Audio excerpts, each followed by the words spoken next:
Oke, baiklah. Pada kesempatan kali ini, izinkan saya memperkenalkan diri. Saya sering disapa dengan Pinkan, yang akan memaparkan ujian akhir semester Nutrigenetika dan Nutrigenomika dalam bentuk jurnal review dengan judul yang saya ambil adalah Hydrogen Sulfide Related TL Metabolism and Nutrigenetics in Relation to Hypertension in an Elderly Population. Jurnal ini saya ambil dari jurnal Springer yang ditulis oleh Mark Lucock dan kawan-kawannya. Kita masuk dalam pendahuluan. Next.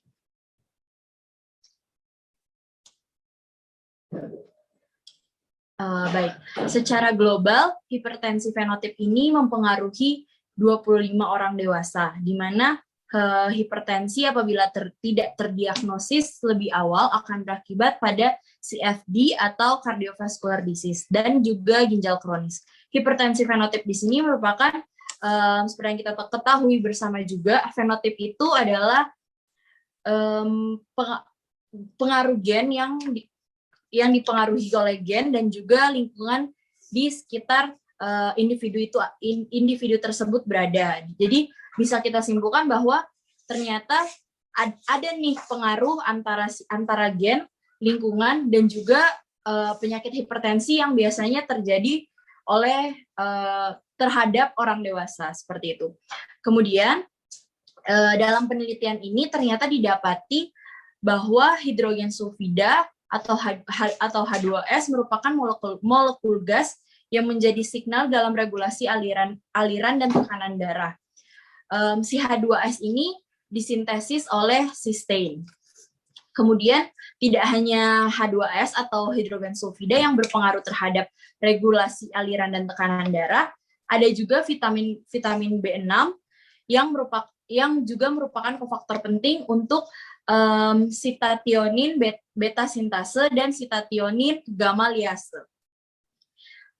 Kemudian selain vitamin B6 terdapat juga asam folat dan vitamin B12 yang mengatur si homocysteine untuk transfloration pathway. Jadi antara hidrogen sulfida, kemudian cysteine, ada beta sintase, kemudian ada sitationin gamma liase, asam folat dan vitamin B12 ini semuanya berkesatuan di pathway transsulfurasi seperti itu. Boleh lanjut.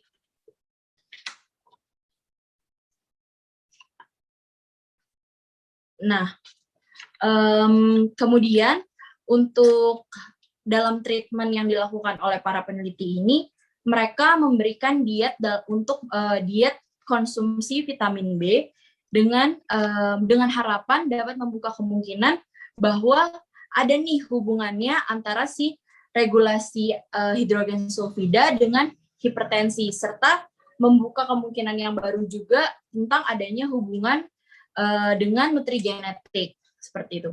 Kemudian diet vitamin B12, vitamin B6, asam folat, homocysteine dan cysteine diharapkan dapat mempengaruhi polimorfisme pada sitationin beta sintase yang mengkode gen CBS atau ini CBS diambil dari sitationin, B-nya beta, dan kemudian sintasenya itu S.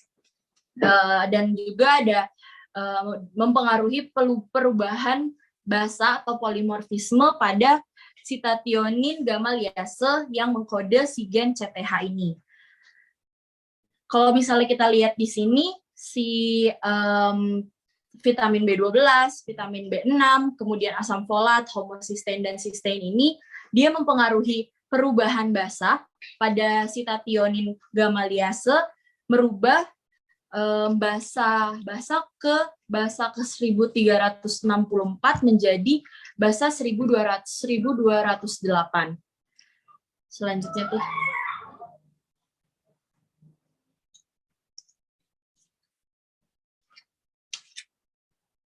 Nah, dalam penelitian ini sampel yang diambil sebagai subjek ini berasal dari kawasan lansia di suatu kawasan lansia atau lanjut usia di Australia dengan banyak sampel yang diambil adalah 228 subjek, yang telah diketahui 186-nya normotensif dan 42 lainnya adalah hipertensif.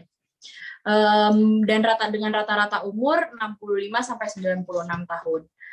Selanjutnya, diet yang dilakukan adalah dengan pemberian mikronutrien tadi, ada vitamin B, vitamin B6, B12, asam folat sintesis, asam folat natural, sama homocysteine dan cysteine. Diet yang semua diet yang dilakukan ini bertujuan untuk melihat metabolisme dari si transsulfuration tadi dan juga bagaimana efeknya terhadap varian-varian gen yang ada. Next deh.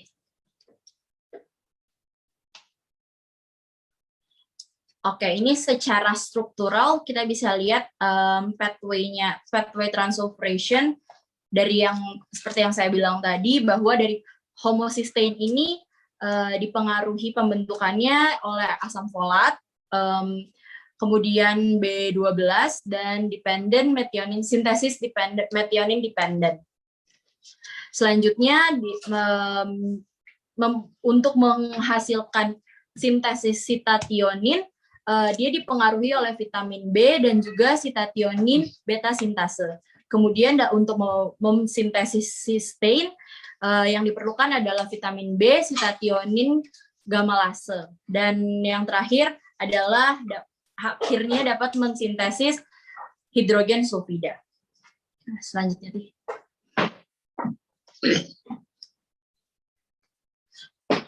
Nah, untuk metode yang digunakan oleh para peneliti di sini, pertama dari study design, kemudian mereka melakukan juga ethic approval, selanjutnya adalah blood analysis, karena memang ini menyangkut dengan hipertensi. Kemudian di sini adalah gen-gen yang ternyata terpengaruh, gen CTH dan CBS. Kemudian ada pengukuran blood pressure determination atau pengukuran tekanan darah. Lanjut.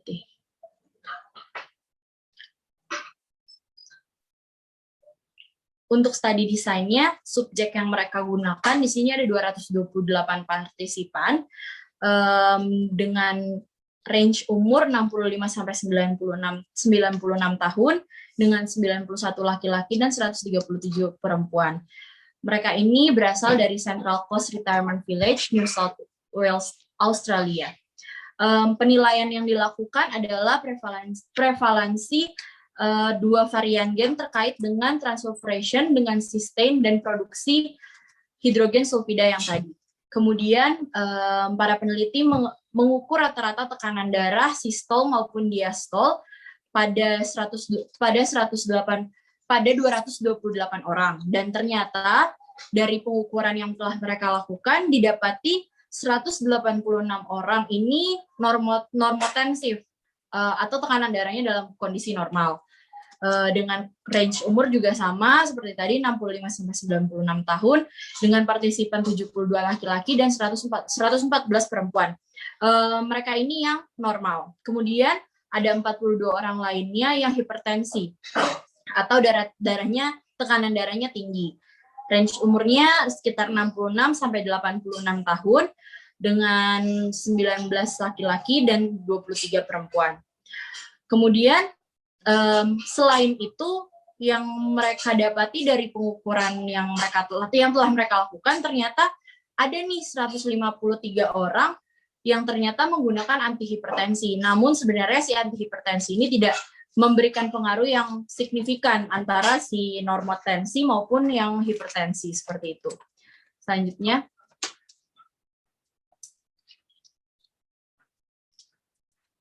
Oke. Karena memang ini menyangkut dengan manusia, karena itu di setiap penelitian yang bersangkut paut dengan manusia diperlukan ethic approval atau informed consent. Seperti yang kita ketahui bersama adalah informed consent sederhananya. Dan pada penelitian ini telah disetujui secara etik oleh University of Newcastle Human Research Ethics Committee dan juga Northern Sydney Central Coast Health Human Research Ethics Committee. Seperti itu. Jadi mereka ini sudah terbilang aman untuk kemudian dilanjutkan sebagai suatu penelitian yang tetap. Selanjutnya, Ti.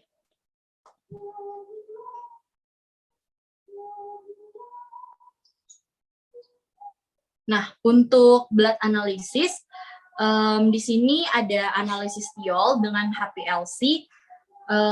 Tiol itu kalau mungkin di kimia organik, tiol ini merupakan gugus fungsi yang terdapat hidrogen dan juga sulfat seperti itu. Jadi si hidrogen sulfida ini termasuk sebagai kategori tiol. Si analisis tiol ini dilakukan dengan menggunakan mesin HPLC. Dengan derivasiasi menggunakan fluorogenik reagen yaitu SBDF dan tahap gradien baru HPLC dengan deteksi fluorescence untuk mengukur total plasma homocysteine, cysteine, dan glutathione. Selanjutnya untuk analisisnya juga dilakukan dengan PCR dan SNP untuk mendeteksi si genotip tadi, di mana semua subjek diukur dengan mengetahui polimorfisme yang terjadi pada gen CTH dan CBS menggunakan PCR atau polymerase chain reaction. Dan kemudian dilanjutkan tahapannya dengan menggunakan elektroforesis untuk mengetahui apakah si gen ini terdeteksi atau tidak seperti itu, atau berhasil teramplifikasi atau tidak. Selanjutnya,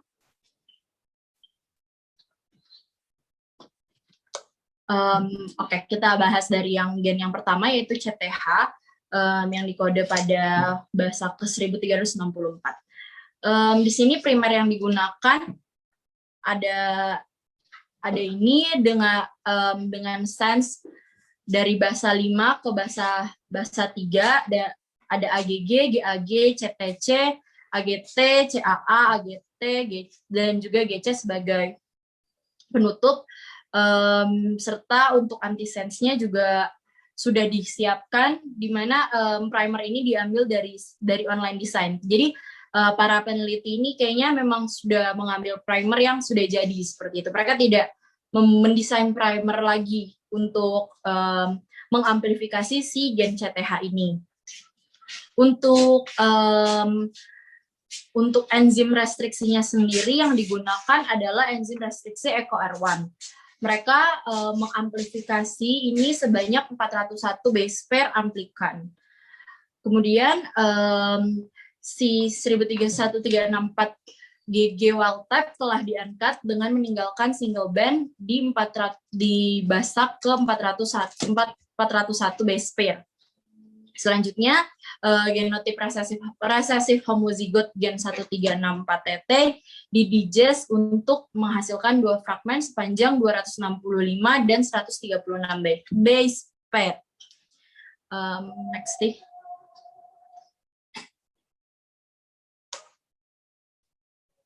Untuk yang gen CBS sendiri, mereka juga sama, mereka menggunakan primer yang didesain sudah jadi atau online design.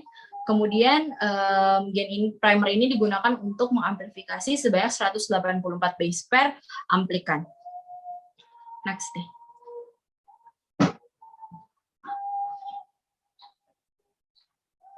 Selanjutnya adalah pengukuran tekanan darah. Pengukuran tekanan darah ini dilakukan sebanyak 3 kali dalam jangka waktu 6 bulan, dan pengukurannya dilakukan ketika subjek dalam posisi telentang dan telah telentang selama minimal 5 menit.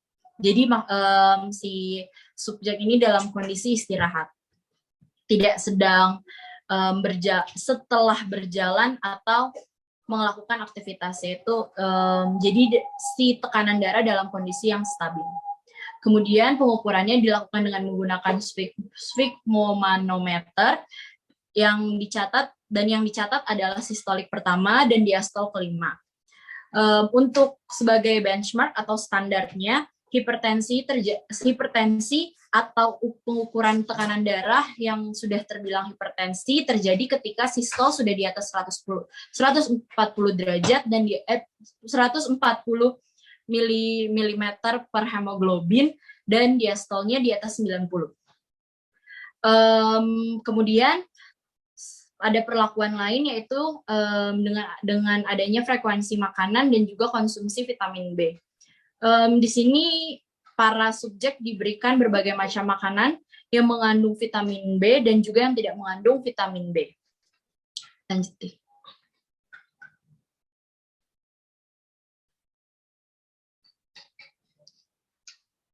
Oke, kita masuk ke hasil, di mana dari penelitian ini kita bisa lihat pada tabel ini adalah deskriptif secara statistika secara deskriptif untuk pengaruh antara si homocysteine, cysteine, glutathione, asam folat sintesis, kemudian ada asam folat yang natural, B12, vitamin B12, vitamin B6, ini mempengaruhi si tekanan darah dari subjek yang normotensif dan juga yang hipertensif. Jadi ada kesinambungan antara variabel-variabel tersebut dengan subjek yang normotensif dan juga yang hipertensif, seperti itu. Kalau dari tabel ini kita bisa lihat bahwa komparasi clinical phenotype yang paling signifikan adalah pada kandungan homocysteine mikromol per liter pada all subjects maupun pada yang subjek yang normotensif dan juga yang subjek yang hipertensif, seperti itu. Next.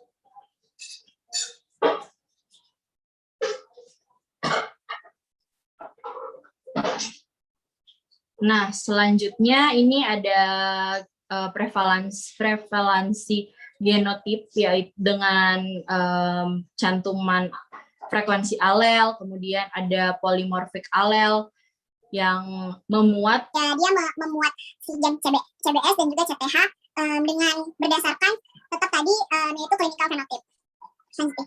Untuk yang tabel di atas itu merupakan 95% confidence interval yang menentukan alel polymorphic terhadap gen CBS dan juga CTH yang akan menjadi salah satu faktor yang mempengaruhi hipertensi tersebut. Kemudian untuk yang tabel yang di bawah, ini merupakan analisis regresi yang nominal analisis regresi logistik yang menentukan si metabolisme dan gen serta variabel mikronutrien yang ada itu berpengaruh nggak terhadap hipertensi fenotip ini, atau bisa kita bilang bisa nggak memprediksi hasil dari hipertensi fenotip tersebut. Dari tabel ini juga menunjukkan bahwa diet vitamin B12 maupun B6 asam folat ini ternyata terkait dengan fenotip hipertensi pada wanita, seperti itu. Jadi kalau misalnya kita lihat di sini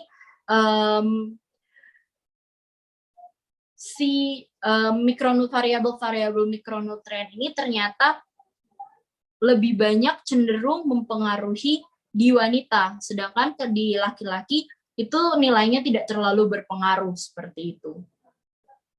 Jadi ada perbedaan treatment dan juga perbedaan hasil yang terlihat ternyata. Oke, next.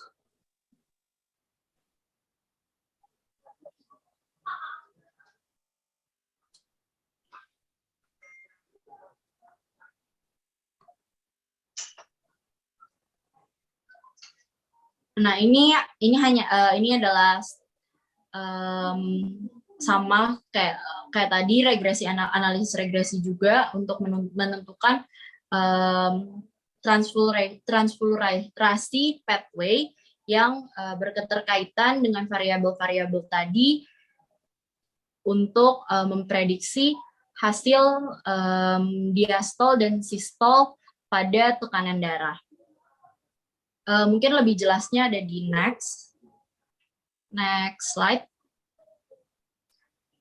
Nah, ini untuk simpelnya ini adalah grafik yang menunjukkan persentase dari individu yang hipertensi dengan membawa pengaruh terhadap gen CTH genotip dan juga dipengaruhi juga ternyata oleh gender. Kalau di grafik ini kita bisa lihat bahwa hipertensi ini meningkat dengan adanya muatan alel mutan pada pria, sedangkan kalau yang pada wanita itu dia menurun. Ini kan kalau misalnya yang hitam itu wanita dia menurun, sedangkan pada pria dia naik seperti itu. Next, pada tabel ini kita bisa lihat bahwa cysteine dan gen CBS ini secara signifikan dapat memprediksi tekanan diastol. Sedangkan cysteine dan juga dieteri natural seperti vitamin B12, B6, dan juga asam folat ini secara signifikan dapat memprediksi tekanan sistols. Next.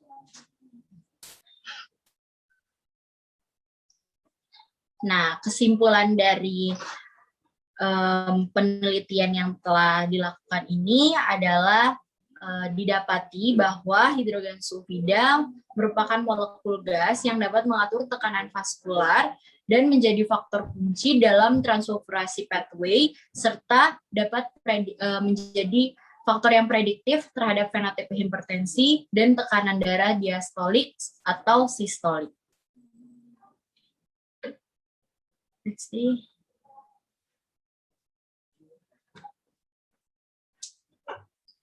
Oke, seperti itulah kira-kira hasil presentasi dari saya. Sekiranya bermanfaat dan terima kasih. Yay! Oh my God! Mantap.